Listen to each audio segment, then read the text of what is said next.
இன்னைக்கு ஒரு சூப்பரான ஒரு லஞ்ச் காம்போ தாங்க பார்க்க போகிறோம். என்ன பார்க்க போகிறோம்னா பருப்பு தக்காளி கடையலும் சிக்கன் வறுவலும் தான் செய்ய போகிறோம். சூப்பரான காம்பினேஷன். இந்த மாதிரி பருப்பு தக்காளி கடையல் சூப்பரான என்ன செஞ்சு பாருங்க. இது கூட நெய்யும் சேர்த்து சாப்பிட்டு பாருங்க, அவ்வளோ டேஸ்டாக இருக்கும்.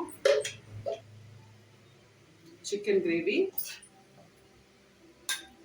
அவ்வளோ. இந்த மாதிரி ஒரு லஞ்ச் பேட்டரை எப்படி செய்யுதுன்னு இப்போ பார்க்கலாமா? ஃபஸ்ட்டு பருப்பு தக்காளி கடையிறதுக்கு நான் ஒரு அரை மணி நேரம் ஊற வச்சுருக்கேன். தோரம் பருப்பு 150 கிராம் இருக்கும். இது சேர்த்துக்கலாம்.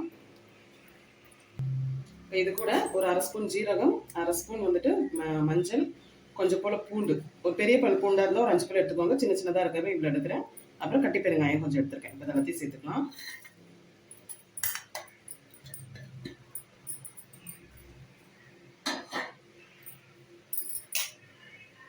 இது கூட ஒரு பெரிய வெங்காயம் கட் பண்ணி சேர்த்துக்கோங்க.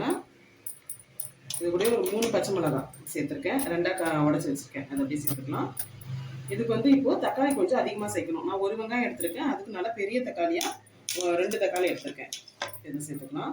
கொஞ்சம் தக்காளி இதுக்கு அதிகமாக இருந்தால் தான் நல்லாயிருக்கும். இதை சேர்த்துட்டு இப்போ இது கூடவே உப்பு சேர்த்துக்கோங்க. உப்பு கொஞ்சம் கம்மியாக கூட சேர்த்துக்கோங்க. அதுக்கப்புறம் நம்ம தேவைன்னா சேர்த்துக்கலாம். இந்த மாதிரி உப்பு சேர்க்கும் போது பொங்கி வராது. அதுக்காக ஃபஸ்ட்டே வந்து உப்பு சேர்க்குறோம். இப்போ தான் தேவையான ஒரு தண்ணி சேர்த்துக்கோங்க. இந்த மாதிரி மூழ்கிற அளவுக்கு சேர்த்துக்கோங்க.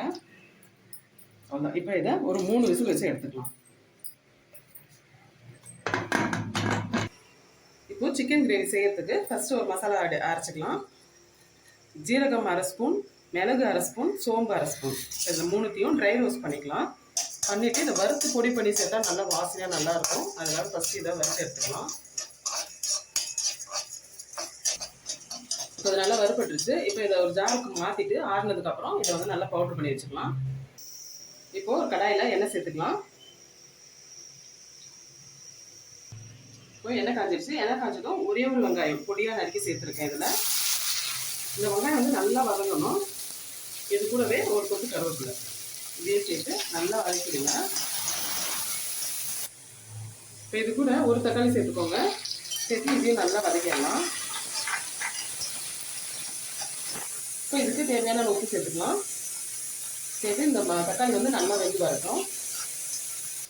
தக்காளி நல்லா வதங்கினோன்னா ஒரு ஸ்பூன் வந்து இஞ்சி பூண்டு பேஸ்ட் வந்து சேர்த்துக்கலாம். இப்போ இஞ்சி பூண்டுலாம் நல்லா வதங்கிடுச்சு. இப்போ அந்த பச்சை நெடி போனதுக்கப்புறம் சிக்கன் சேர்த்துக்கலாம். ஒரு 1/2 கிலோ அளவு சிக்கன் எடுத்துருக்கேன். இந்த சிக்கனையும் இந்த மசாலா கூட நல்லா வதக்கிடுங்க.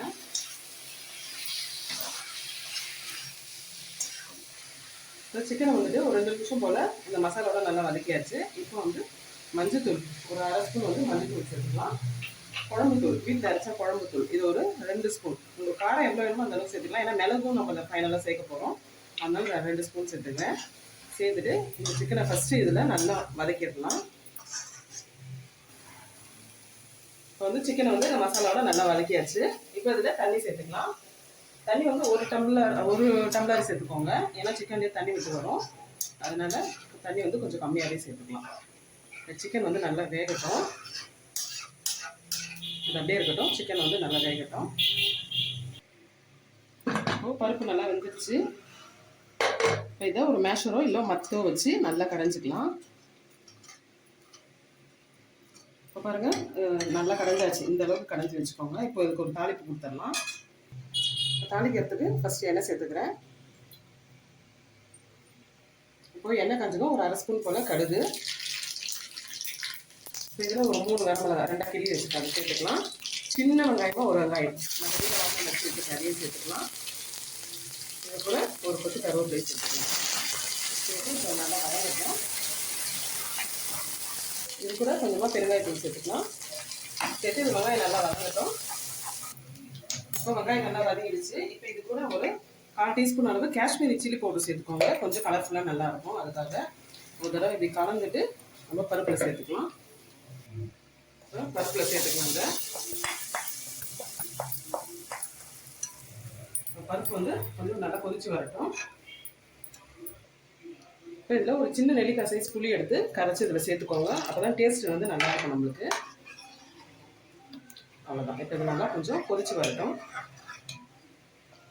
பாருங்கள் நல்லா கொதிச்சிருச்சு பாருங்கள், அவ்வளோதான். இப்போ நல்லா கை நிறைய ஒரு கொத்தமல்லி சேர்த்துட்டு ஆஃப் பண்ணிங்கன்னா நம்மளுக்கு சூப்பரான ஒரு பருப்பு தக்காளி கடையில் வந்து ரெடி ஆகிடுச்சு.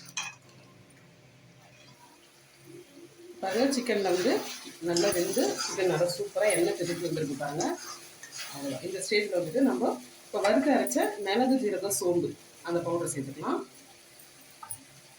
சேர்த்துட்டு ஒரு வாட்டி நல்லா கலந்துருங்க. இது கூடவே நம்ம கொத்தமல்லி சேர்த்துக்கோங்க.